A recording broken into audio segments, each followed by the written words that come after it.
Bom dia, irmãos. Vamos começar mais uma aula, então. Hoje é a última aula do período tribulacional. A gente já tinha entrado sobre os eventos relacionados a Israel durante a tribulação. Vimos sobre os 144 mil, as duas testemunhas, sobre como se dará a pregação do evangelho durante a tribulação, né? E agora nós vamos para os eventos finais, na sequência do livro. O primeiro deles, a Batalha do Armagedon, ou Guerra do Armagedon, seria até a tradução mais correta, porque a palavra aqui no grego, o original dela, significa campanha, que na antiguidade significava o mesmo que uma guerra hoje. Várias batalhas em momentos distintos durante um longo período de tempo. Então, na verdade, quando se fala Batalha do Armagedon, dá a impressão de que é uma guerra só, num momento isolado, e quando termina aquela batalha, acabou, ganhou, né? Mas não é isso. A chamada Batalha do Armagedon deveria ser conhecida como Guerra do Armagedon. Provavelmente será a Terceira Guerra Mundial, porque ela se dará durante toda a segunda metade da tribulação. A partir do momento que o acordo é quebrado no meio dos 7 anos, essa guerra vai começar. E ela terá confrontos em vários lugares, em pontos diferentes, com exércitos diferentes, culminando na batalha final que ocorrerá no final dos 7 anos de tribulação. E essa será resolvida pela intervenção direta do próprio Senhor Jesus. Então, se você estiver aí com o seu livro, vamos abrir na página 224. Eu quero mostrar para você alguns detalhes.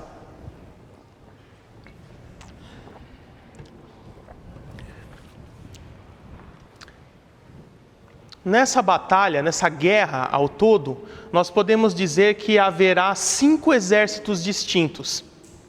Um deles é o próprio exército do Senhor Jesus, que virá no final para encerrar isso, mas focando mais nos exércitos humanos, haverá 4 grandes exércitos, que formados por conglomerados continentais.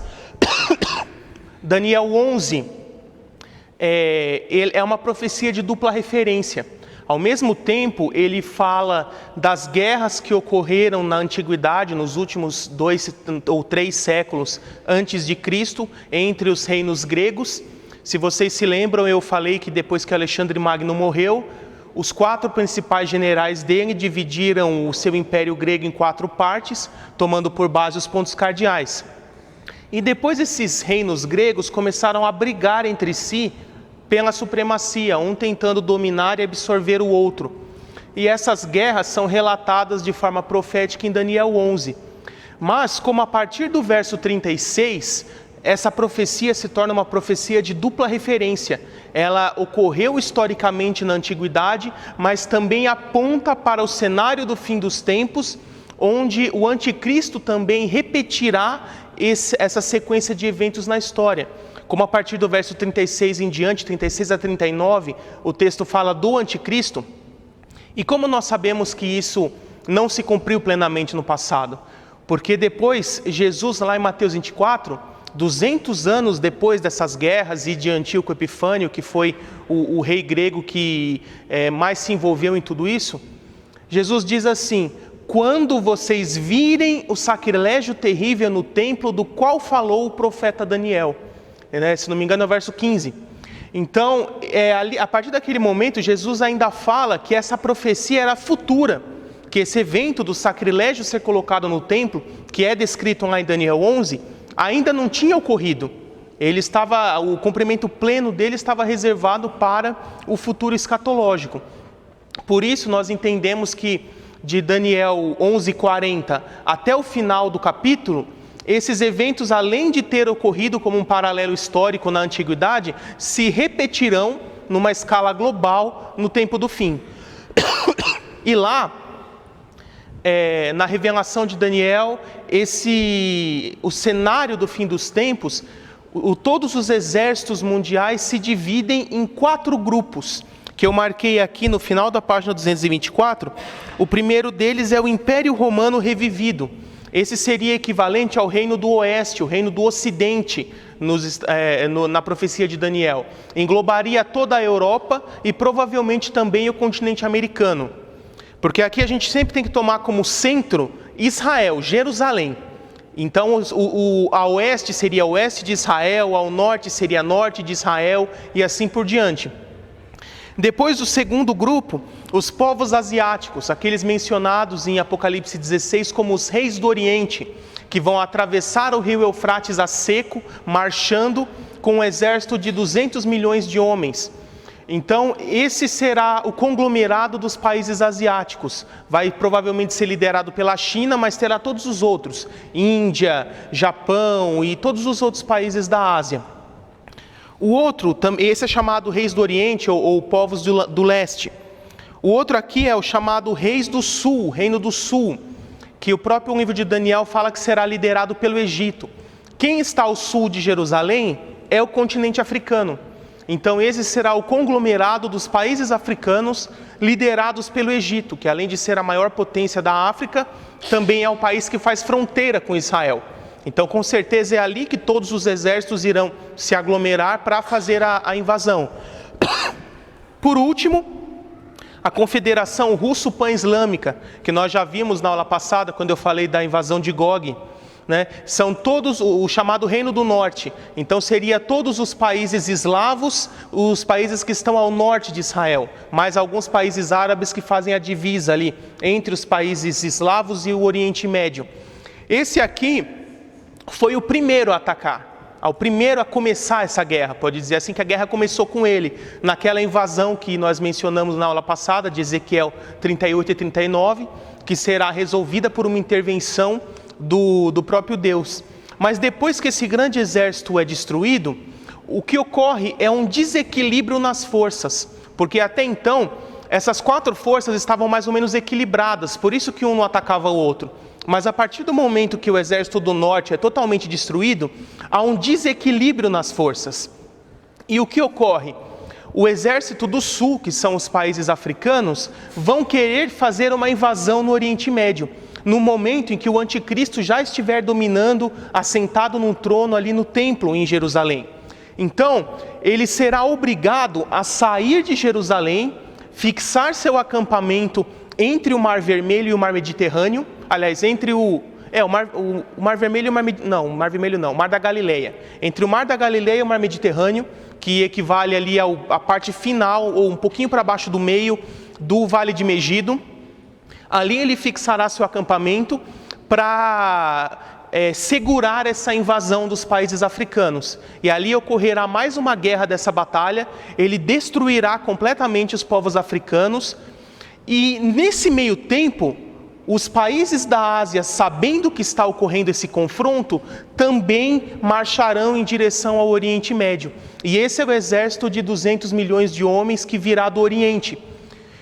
Enquanto esse exército está vindo, o exército do anticristo aqui ganha a guerra, destruiu o povo do sul, e aí ele se volta para a batalha final contra os povos do Oriente, que é o último que faltaria para que ele destruísse todos e dominasse completamente o poder mundial. O exército de Israel, ou o povo israelense em geral, vai aproveitar esse momento de que o anticristo saiu da cidade santa e fará um ataque surpresa em Jerusalém, irá tomar a cidade e fazer dela o seu quartel-general, a sua última resistência. Então, este é o cenário final da tribulação. Enquanto o anticristo está aqui destruindo os países africanos, o Reino do Sul, os judeus saem do deserto onde estavam escondidos, tomam Jerusalém, isso já no finalzinho da tribulação, pode dizer nos últimos meses dos 7 anos, e fazem dela ali o seu quartel-general, a sua última resistência. Ao momento que o anticristo descobre que eles tomaram Jerusalém, ele acaba, em vez de atacar os povos asiáticos, ele prefere fazer uma aliança com esses povos. Então esse exército do anticristo, mais o exército da Ásia, se unem e começam a descer o Vale de Megido, ou Vale de Armagedon. Esse nome de Armagedon é do grego, que vem do nome hebraico Har Megido, né, que significa montanha de Megido, ou monte de Megido. É um lugar geográfico, é relacionado ali àquele lugar, mais ou menos um trecho de terra de 300 quilômetros, que faz o caminho entre Tel Aviv até Jerusalém. Então ele é um vale, né, aquele pedaço mais baixo que fica entre dois montes, tem cerca de 1 a 2 quilômetros de largura, dependendo do trecho, e por aproximadamente 300 de extensão. Tá? Então, para ficar mais fácil para comparar, imagina mais ou menos a extensão da Castelo Branco inteira, né? Indo daqui até Marília quase. Essa é a extensão do Vale de Megido. E a Bíblia diz que no fim dos tempos vai haver ali um exército colossal, gigantesco, talvez beirando aí 500 milhões de homens, né, ou até mais. Então esse exército marchará para o sul em direção a Jerusalém. E Jerusalém, ela tem uma geografia bastante curiosa, porque ela é totalmente cercada de montanhas. Só existe um caminho que ela pode ser invadida por terra, por um grande exército, que é um caminho plano, que é justamente o Vale de Megido. E isso acaba sendo uma espada de dois gumes, né? Porque se houver uma invasão, dificilmente Israel será pego de surpresa, eles já sabem que vai vir de lá. Mas ao mesmo tempo, se vir um exército grande demais, que eles não têm condição de dar conta, eles também não têm para onde fugir. Então, esse será o caso do final dos tempos. Eles vão ver ali aquele exército colossal descendo para Jerusalém com o único objetivo de aniquilar completamente todo o povo de Israel que terá se refugiado ali em Jerusalém. Então nós chegamos no cenário de Zacarias 14. Eu gostaria de abrir com vocês Zacarias 14, verso 1 em diante. Vamos ler tudo o comecinho.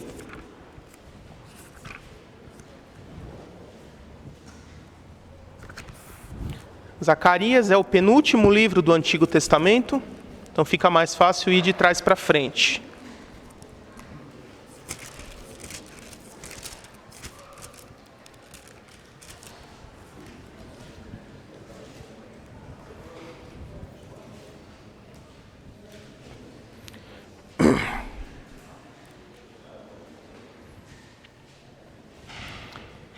A partir do verso 1 diz assim.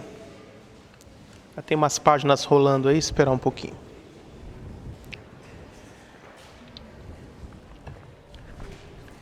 Verso 1. Vejam, o dia do Senhor virá quando no meio de vocês os seus bens serão divididos. Reunirei todos os povos para lutarem contra Jerusalém. A cidade será conquistada, as casas saqueadas e as mulheres violentadas. Metade da população será levada para o exílio, ou como capturados, né, a ideia aqui como prisioneiros, mas o restante do povo não será tirado da cidade, até aqui por enquanto. Então este é o cenário final do fim dos tempos. Aquele exército colossal descendo até Jerusalém, por todas as cidades que ele encontra no meio do caminho, ele vai matando as pessoas, roubando os bens, violentando as mulheres, pegando pessoas e levando como cativos, como prisioneiros, até que quando ele chega nos arredores de Jerusalém, porque imagine Jerusalém como ela é hoje. A Jerusalém da época de Davi, hoje lá é chamada de Cidade Velha, equivale aqui ao nosso Centro Velho de São Paulo, né? Então imagina aqui aquele pedacinho ali na Sé, entre o rio Tamanduateí até a 23 de maio. Aquele pedacinho que foi onde São Paulo começou. A Cidade Velha de Jerusalém é mais ou menos daquele tamanho, não é muito maior que aquilo. Mas, assim como São Paulo, depois a cidade foi crescendo e criando várias periferias e outras regiões. A Jerusalém de hoje também é assim. A Cidade Velha é o meinho ali, mas ela já cresceu bem mais, se expandindo em todas as direções. Então, conforme esse exército chega na periferia de Jerusalém, ele vai matando as pessoas, violentando as mulheres, roubando bens, levando prisioneiros e assolando toda a terra por onde ele passa. E o povo de Israel irá se refugiar no Monte do Templo, onde o templo já terá sido reconstruído. A Cidade Velha de Jerusalém ali foi construída como uma fortaleza, ela tem altos muros de rocha, né, e eles vão se refugiar lá dentro. E esse é o cenário final do fim dos tempos. Mas o interessante é que, através do sofrimento que o povo de Israel passou no deserto e passará durante essa segunda metade da tribulação, eles serão quebrantados. A grande frustração de crer no anticristo achando que era o Messias e depois ele ter se revelado um falso Messias, e irá fazer os judeus voltarem ao passado, se lembrando daquele outro homem que veio a eles, afirmou ser o Messias, fez muitos sinais, mas foi rejeitado e entregue para ser morto numa cruz. E então começará a se cumprir a nova aliança para Israel. Isso, voltando algumas páginas, vamos lá agora para Zacarias 12, verso 9 em diante. No meu não precisa nem voltar, está na página do lado. Começará a ocorrer o arrependimento da nação de Israel. Olha o que o texto diz, a partir do verso 9. Naqueles dias procurarei destruir todas as nações que atacarem Jerusalém, e derramarei sobre a família de Davi e sobre os habitantes de Jerusalém um espírito de ação de graças e de súplicas. Olharão para mim, aquele a quem transpassaram, e chorarão por ele como quem chora a perda de um filho único, e se lamentarão amargamente por ele como quem lamenta a perda do filho mais velho.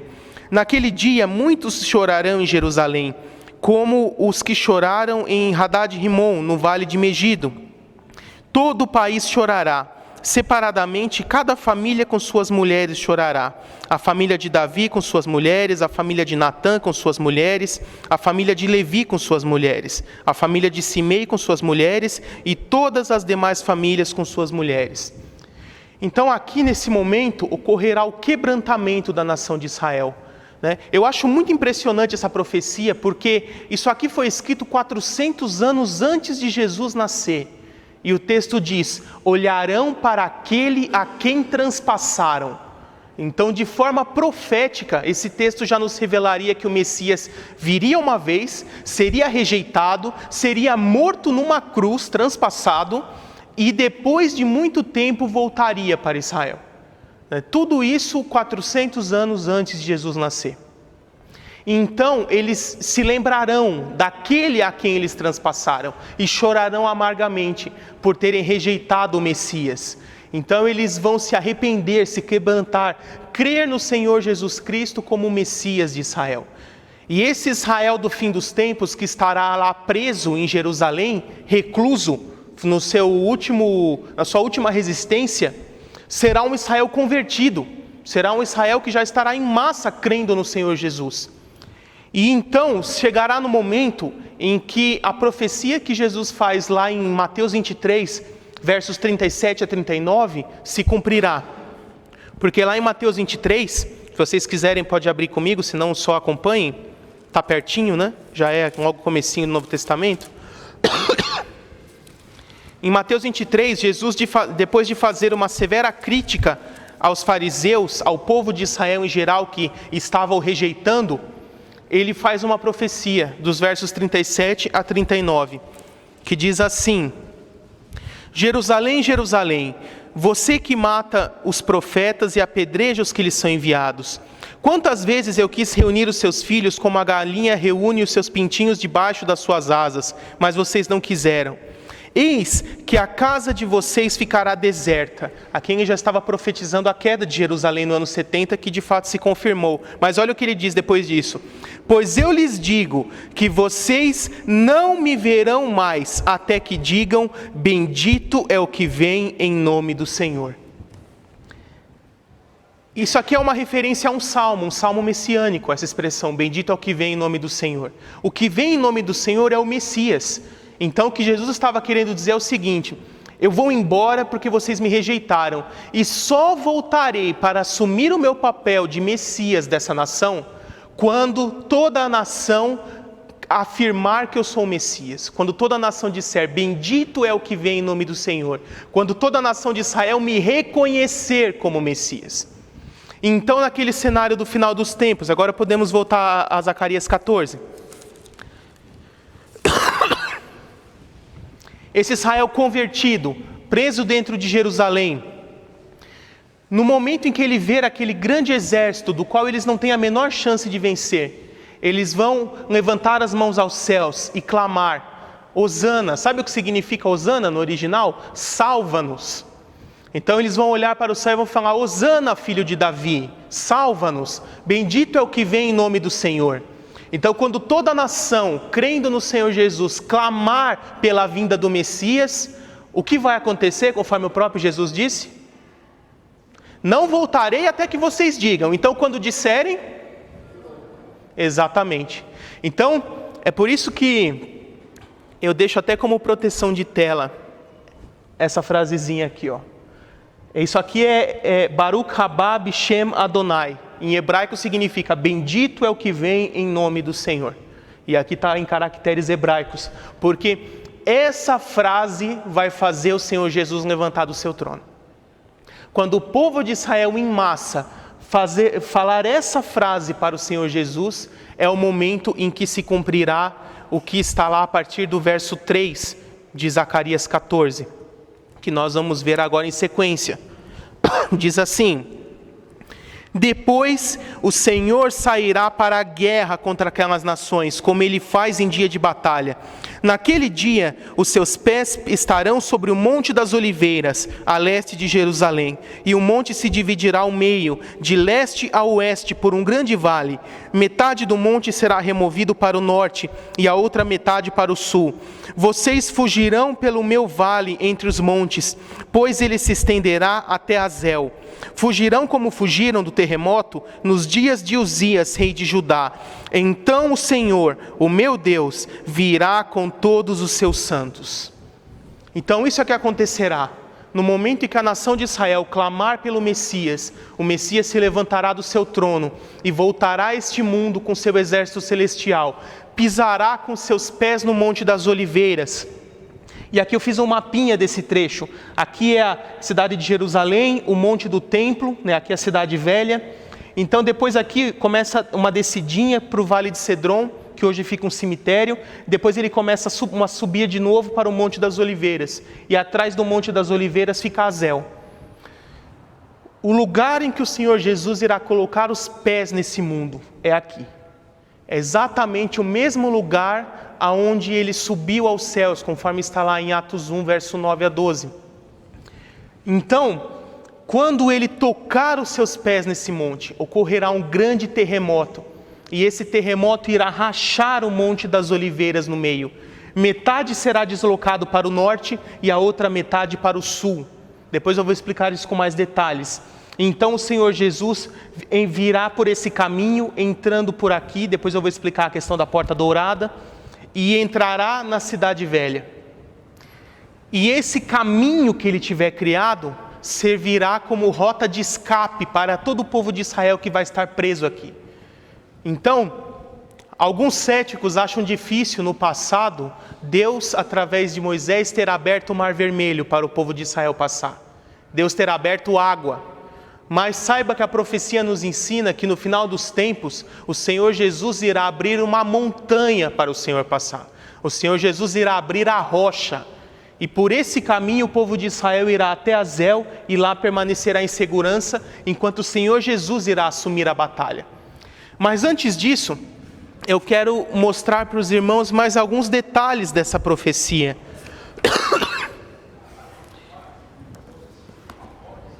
Lá em Ezequiel 43,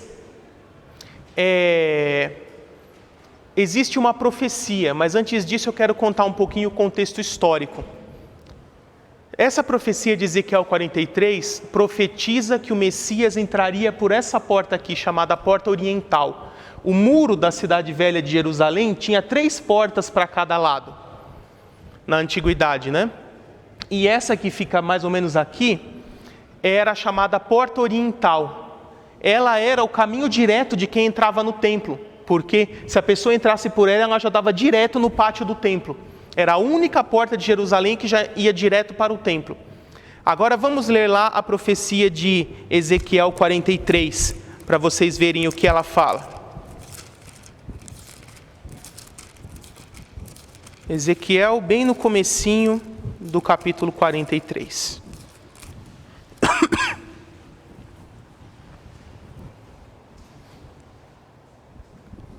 Diz assim, aqui o profeta Ezequiel está tendo uma visão, um anjo está levando ele para dar uma volta e ver o cenário que ele estava tendo a visão e vai explicando. Então ele diz assim, então o homem, que é um anjo na verdade, levou-me até a porta que dava para o leste, para o oriente, E eu vi a glória do Deus de Israel, que vinha do lado leste. Sua voz era como o rugido de águas avançando, e a terra refulgia, ardia como brasa com a sua glória. A visão que eu tive era como a que eu tivera quando ele veio destruir a cidade, e como a que eu tivera junto ao rio Quebar, e me prostrei com o rosto em terra. A glória do Senhor entrou no templo, pela porta que dava para o leste. Até aqui é suficiente. Então, por conta dessa profecia, essa glória do Senhor é personificada numa pessoa, ou seja, personificada numa pessoa, redundância, É personificada, ela é o próprio Messias. Então aqui o profeta Ezequiel estava no monte do templo, na porta oriental, olhando para o oriente. E o que tem aqui? O Monte das Oliveiras. E ele fala que ele via uma pessoa que manifestava a glória de Israel caminhando em direção ao templo. E a glória dele era tão impressionante que a terra pegava fogo onde ele pisava. A terra ardia como brasa no caminho onde ele ia passando. Essa é a vinda do Messias. Então, por conta dessa profecia, houve um rei árabe do século 6, chamado Saladino, 6 ou 7, que ele, conhecendo essa profecia, ele pensou assim: bom, se o Messias está profetizado que vai entrar por essa porta, e ele era o rei de Jerusalém na época, ele falou: eu não quero que venha nenhum Messias tirar meu reinado. Então, ele mandou tirar as portas de madeira, e nesse vão, ele emparedou completamente com as mesmas pedras do qual era formado o muro. E é essa foto que eu coloquei para vocês, que permanece até hoje. Essa é a foto da porta oriental. Está vendo toda emparedada o vão onde era a porta antes. E ele ele selou essa porta para que nenhum Messias entrasse. E por causa desse tipo de pedra que é utilizado, como ela está exatamente voltada para o Oriente e o sol nasce do Oriente, nas primeiras horas da manhã, os raios de sol batem diretamente nas pedras dessa porta. E essa pedra que foi utilizada, ela é um pouco mais bem polida do que o resto do muro.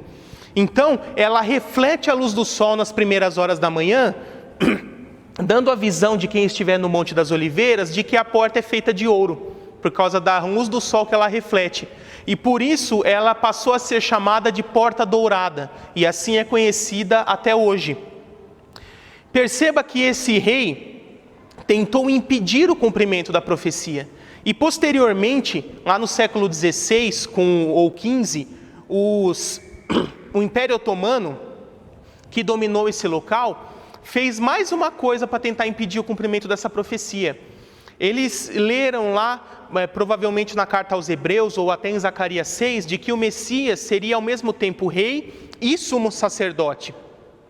E conforme está lá em Levítico 18, se eu não me engano, o sacerdote não pode pisar em chão que tenha cadáveres, que tenha coisa morta.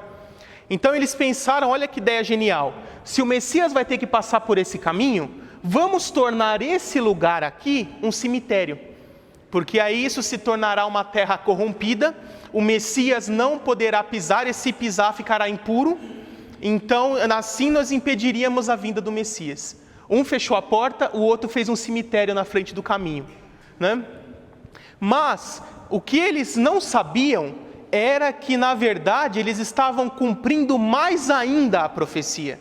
Porque existe uma outra profecia em Ezequiel 44 que nos revela uma coisa bastante interessante. Vou ler com vocês.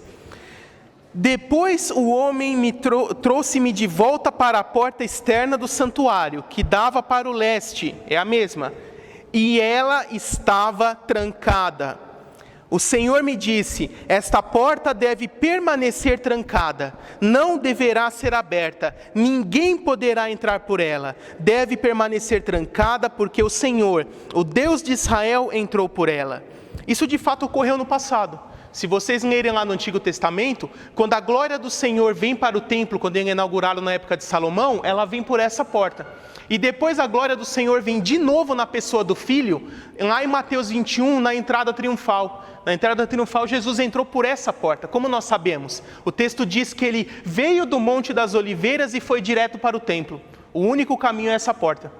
Então, isso já se cumpriu no Antigo Testamento com o Pai, na primeira vinda, mas ainda se cumprirá novamente. E diz assim: o príncipe é o único que poderá entrar e sentar-se ali para comer na presença do Senhor. Então olha o que essa profecia nos ensina, que depois que a glória do Senhor tivesse passado por essa porta seria trancada, selada, lacrada, ninguém mais entraria por ela, e assim ela permaneceria até que quem chegasse? O príncipe. E o príncipe será o único que poderá abrir essa porta novamente. Então, estes homens, ao tentar impedir o cumprimento da profecia, fizeram com que ela se cumprisse mais ainda na íntegra, porque eles acabaram selando a porta, tornando ela fechada, do qual ela só será aberta pelo Messias.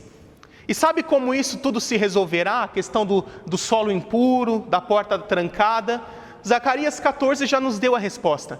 No momento em que o Messias pisar no Monte das Oliveiras, esse grande terremoto que irá rasgar o Monte das Oliveiras, essa fenda aberta, se estenderá até o muro da Cidade Velha, rachando o muro exatamente no lugar onde a porta está emparedada, abrindo o caminho para o Messias passar. E este solo que está contaminado com cadáveres, quando ele for aberta a fenda, ele será jogado para os lados, de forma que o caminho em que Jesus passar será a terra pura que está por baixo.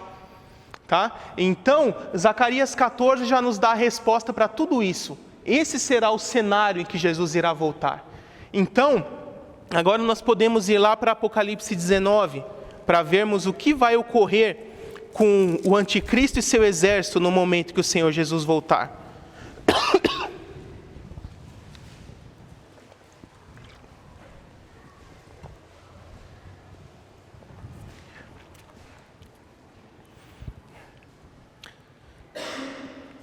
A partir do verso 11 diz assim: vi os céus abertos e diante de mim um cavalo branco, cujo cavaleiro se chama Fiel e Verdadeiro. Ele julga e guerreia com justiça, seus olhos são como chamas de fogo, em sua cabeça há muitas coroas e um nome que só ele conhece e ninguém mais. Está vestido com um manto tingido de sangue e o seu nome é Palavra de Deus. Os exércitos do céu o seguiam, vestidos de linho fino, branco e puro, e montados em cavalos brancos. De sua boca sai uma espada afiada, com a qual ferirá as nações. Ele as governará com cetro de ferro. Ele pisa o lagar do vinho do furor da ira do Deus Todo-Poderoso. E em seu manto, em sua coxa, está escrito este nome: Rei dos Reis e Senhor dos Senhores. Agora a gente pode ir para o 19. Então vi a besta, os reis da terra e seus exércitos reunidos para guerrearem contra aquele que está montado no cavalo branco e contra o seu exército. Mas a besta foi presa, e com ela o falso profeta que havia realizado sinais milagrosos em nome dela, com os quais ele havia enganado os que receberam a marca da besta e adoraram a sua imagem. Os dois foram lançados vivos no lago de fogo que arde com enxofre. Os demais foram mortos com a espada que saía da boca daquele que está montado no cavalo branco, no cavalo. E todas as aves se fartaram com a carne deles. Nos versos anteriores, aqui o verso 17 e 18, Jesus conclama as aves dos céus de todo o mundo para que venham ali ao vale de Megido para devorarem as carnes daquele exército que será morto, o exército do anticristo.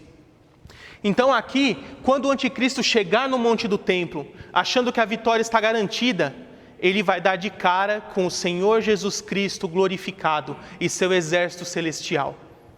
Ele virá com um exército, mas não vai precisar desse exército, porque a palavra diz que o Senhor Jesus sozinho, com o sopro de sua boca, que com a manifestação de sua glória, o poder da palavra que é manifestado através dessa simbologia da espada de dois gumes que sai de sua boca, ele simplesmente com uma palavra de ordem irá aniquilar completamente o exército do anticristo. E as aves dos céus virão e devorarão as carnes desses cadáveres. Então ele pegará o anticristo e o falso profeta e os lançará vivos no lago de fogo, no Guiena. Lembram do capítulo 6, o Guiena, o lago de fogo? Eles serão os primeiros a serem lançados lá, eles que vão inaugurar o lago de fogo. E assim o Senhor Jesus irá encerrar a grande tribulação, encerrar a guerra do Armagedon. Logo em seguida, ocorrerá o que está lá em Mateus 24.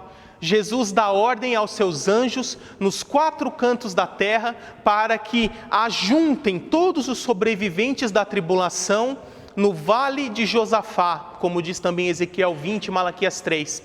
Há algumas divergências sobre onde seria esse vale de Josafá. Alguns acham que é o mesmo vale de Megido, outros acham que é este novo vale que será aberto onde a terra se fender, no Monte das Oliveiras.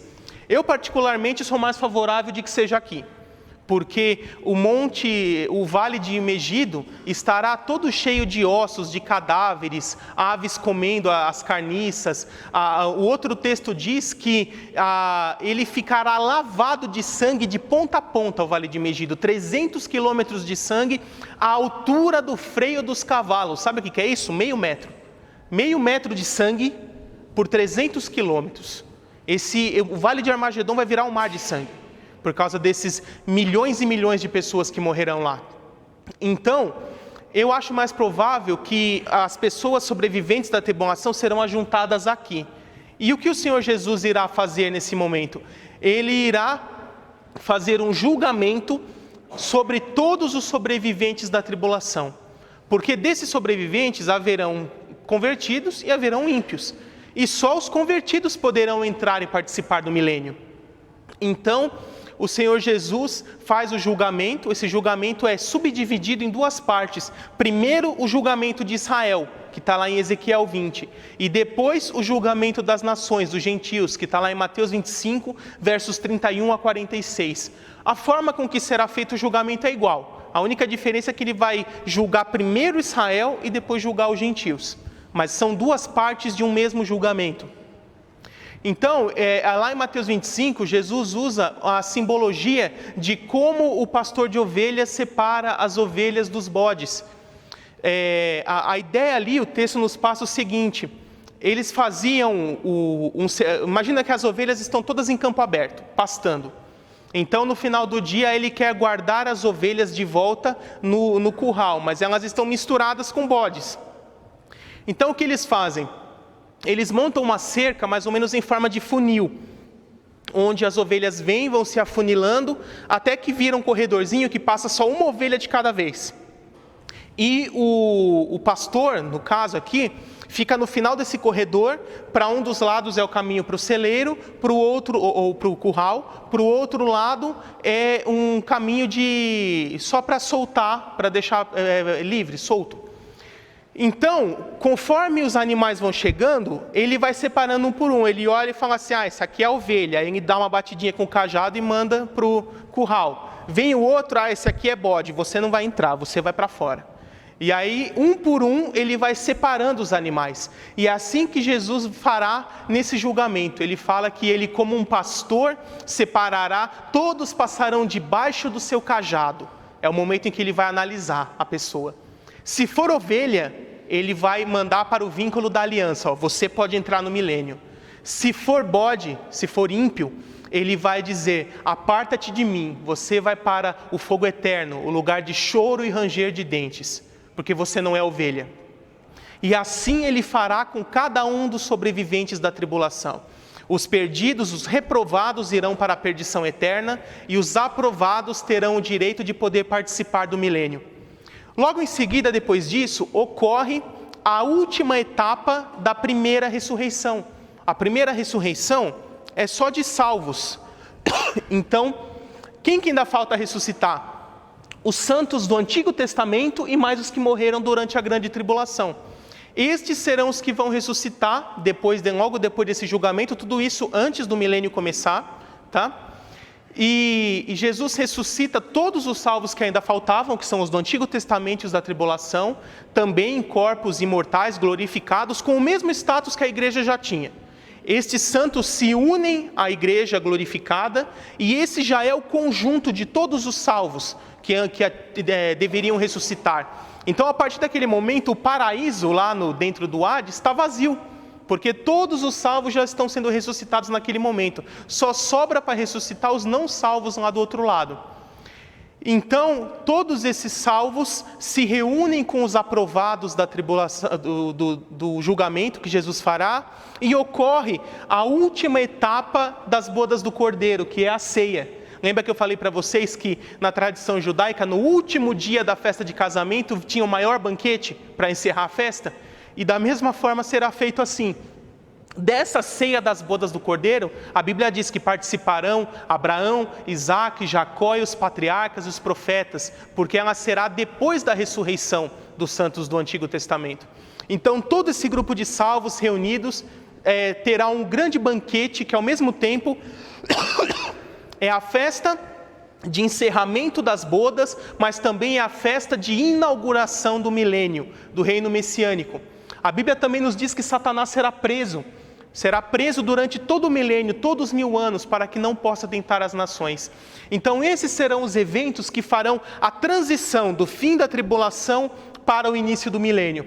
Satanás preso, a última etapa da primeira ressurreição com os santos do Antigo Testamento da tribulação, julgamento de Israel e das nações, ceia das bodas do Cordeiro e então a vinda da nova Jerusalém, a Jerusalém celestial. A palavra diz em Apocalipse 21 que a Jerusalém celestial desce do céu, adornada, embelezada como uma noiva. Da mesma forma que uma noiva vem para o altar, ela desce dos céus. Essa Jerusalém celestial, ela será uma espécie de prédio, podemos dizer assim, gigantesco. A Bíblia diz, em medidas de hoje, que ela teria um formato de um cubo perfeito, está vendo aqui em cima? E ela tem as dimensões de 2.200 quilômetros em cada lado. 2.200 quilômetros de largura, de profundidade e de altura também. Gigantesco. Próximo ao tamanho da Lua, para vocês terem uma ideia. Para vocês verem como será grande isso. E ela descerá dos céus e durante o milênio fica plainando, fica lá flutuando nos altos céus. Né? E brilhando como um sol. Imagina como se tivesse 2 sóis, um sol redondo e um sol quadrado, né?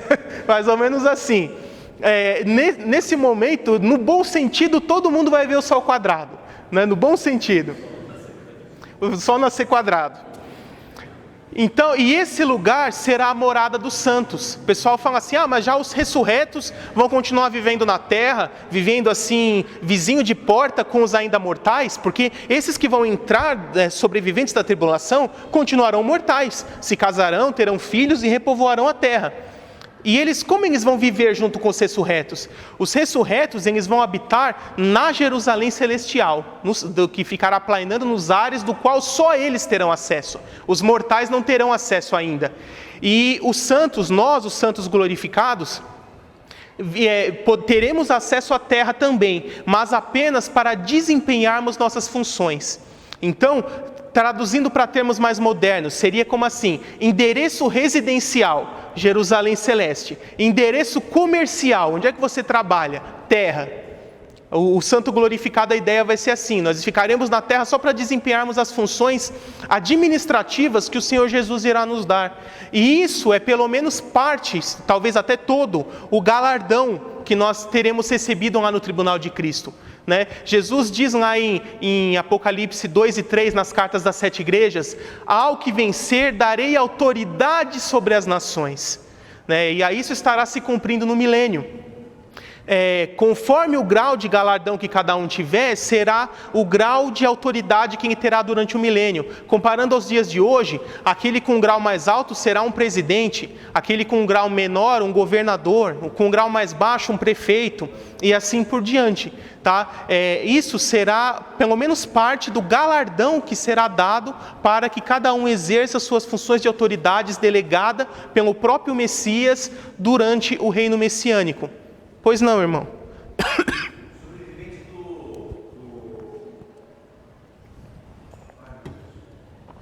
Da tribulação?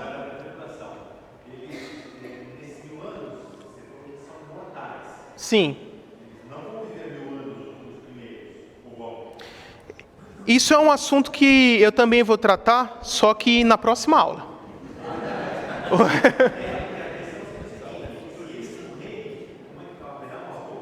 Então, não haverá outra ressurreição de salvos, esse é um dos pontos. E aí eu quero explicar melhor isso na próxima aula, porque eu tenho uma sequência de eventos aqui para abordar. Ele está encaixadinho no lugar certo para isso, tá? Então, esses são os eventos que farão a transição da tribulação para o milênio. E olha como Deus é sistemático, como Ele monta a coisa direitinho. Aí você pensa assim, outra coisa, a terra será totalmente restaurada, a natureza será totalmente restaurada, esse planeta todo voltará a ser como era no Jardim do Éden, antes de Adão e Eva pecarem.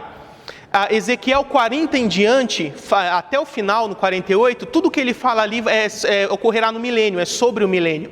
E ele diz que quando o Senhor Jesus se assentar no seu trono em Jerusalém, e Ele vai santificar e ungir o templo novamente, esse templo que teria sido profanado pelo anticristo, do seu trono, da soleira e da porta do templo, começará um riachinho, um veio de água. E esse riacho, ele vai, conforme vai saindo de Jerusalém, ele vai crescendo, ficando cada vez maior, mais largo, até que quando ele sai de Jerusalém, ele se divide em dois afluentes. Um vai para o Mar Morto e outro vai para o Mar Mediterrâneo, que é uma parte do Oceano Atlântico. Então, através do Mar Mediterrâneo, ele vai alcançar todos os oceanos. E essa água é a vida do próprio Deus. Essa água, por onde ela vai passando, ela vai purificando e restaurando toda a terra. E isso mudará drasticamente a natureza da terra. Aquele lugar que é um lugar árido, com pouca vegetação, se tornará cheio, todo montanhoso, ele se tornará em planícies verdejantes. Toda a terra será grandes planícies verdejantes. Às margens desse rio haverão muitas árvores que darão frutos, pescadores ficarão ali pescando desse rio, e a terra será totalmente restaurada através dessa água da vida que sai do trono do próprio Deus. Lá em Isaías 40 diz assim: prepare o caminho para o Senhor, os vales serão levantados e os montes serão aplainados. No milênio isso é literal, não haverá mais montanhas e vales, a terra toda ficará plana, grandes planícies verdejantes. E toda a natureza será transformada, os animais voltarão todos eles a serem herbívoros. Isaías 11 diz que o leão comerá palha junto com o boi, que os filhotes da ursa brincarão com as ovelhas, e ninguém fará mal um ao outro, que uma criança poderá colocar a mão na toca da cobra e a cobra não fará mal. Por isso que Paulo fala lá no Novo Testamento que essa natureza geme buscando o momento da redenção. Porque os animais não gostam de ser agressivos, selvagens, predadores. Essa não era a natureza original deles. No Éden, antes do pecado contaminar a criação, todos os animais eram herbívoros. E no milênio voltará a ser assim. Haverá paz plena e completa em toda a natureza. Nenhum animal mais atacará o outro, todos eles viverão em paz. Também a Bíblia diz que nem o sol abrasador haverá mais. Para vocês terem uma ideia, a pessoa vai poder ficar o dia inteiro embaixo do sol, se ela quiser não vai queimar. Porque até isso será restaurado. Enfim, a natureza será totalmente modificada, não vai mais ter tornado, tufão, tsunami, terremoto, nada desse tipo. A terra voltará a ser perfeita como era lá no Éden, tá? Não vai ter PT, nem PSDB, nem nenhum partido. Vai ter só o PC, Partido de Cristo. E esse vai dominar o mundo inteiro durante todos os 1000 anos, né? Deixa eu ver o que mais dá para falar aqui. Então, Jerusalém será o centro do mundo milenar, a capital do mundo será Jerusalém. Ali será o centro, será o trono do Messias, da onde ele reinará por todos os 1000 anos. O próprio Senhor Jesus reina na terra, fisicamente com seu trono. Seu trono estará no templo de Jerusalém. A humanidade se multiplicará repovoando a terra. Todas as nações virão adorar em Jerusalém. Essas são umas das características do milênio, tá? E na próxima aula eu vou falar para vocês as demais características, por exemplo, como será a adoração no milênio, como será a terra de Israel, o povo de Israel, os gentios, como será o templo de Israel no milênio, a cidade de Jerusalém, e vou também falar como terminará o milênio. A Bíblia depois nos fala de 5 eventos que farão a transição entre o milênio e a eternidade. Mas antes disso, para encerrar, olha como Deus ele é sistemático. Porque você pode me perguntar, Jesus vem e termina a tribulação. Todo esse processo de julgamentos, restauração da terra, ceia das bodas do Cordeiro, ressurreição, teoricamente demoraria um pouco, né? Então, esse tempo em que estão ocorrendo esses eventos, farão parte do milênio ou não? E lá em Daniel 12, a Bíblia nos revela que haverá um tempinho de transição entre o final da tribulação e antes do início do milênio, né? Para justamente que esses eventos ocorram. Se vocês olharem lá, Daniel 12, 11, o finalzinho, olha o que ele diz. Depois de abolido o sacrifício diário e colocado o sacrilégio terrível, haverá 1290 dias. Mas isso é a metade da tribulação, é o momento que o anticristo quebrou o acordo. Mas a segunda metade inteira são 1260. Por que ele fala 1290? Tem 30 sobrando. Esses primeiros 30, o que ele fala? A partir de quando o templo for profanado, haverá 1290 dias até que ele seja santificado novamente. Então a gente sabe que esses primeiros 30 dias é o tempo em que Jesus julgará Israel e santificará o templo novamente. Para que a partir ao término desses 30 dias, o povo de Israel já esteja exercendo sua função no templo e o templo já esteja em uso de novo. E ele continua dizendo, olha o que ele fala. Feliz aquele que esperar alcançar o fim dos 1335 dias. Então aqui 1290 para 1335 são mais 45. Porque feliz aquele que, além desses 30 a mais, passar esses próximos 45. Esses próximos 45 será o momento em que Jesus julgará as nações, julgará os sobreviventes da tribulação. Então ele fala, se você chegar ao fim desse período, bem-aventurado é você, feliz é você, porque isso indica que você foi aprovado nos julgamentos e poderá participar do milênio. Tá? Então perceba como Deus é detalhista, Ele até nos revela certinho o tempo que durará o julgamento de Israel e o julgamento das nações entre o final da tribulação e antes do início do milênio. Amém, irmãos? Então eu vou encerrar a aula por aqui, tá? Mais uma vez obrigado pela presença de vocês e na próxima aula a gente se encontra de novo para continuar falando sobre o milênio. Que Deus abençoe.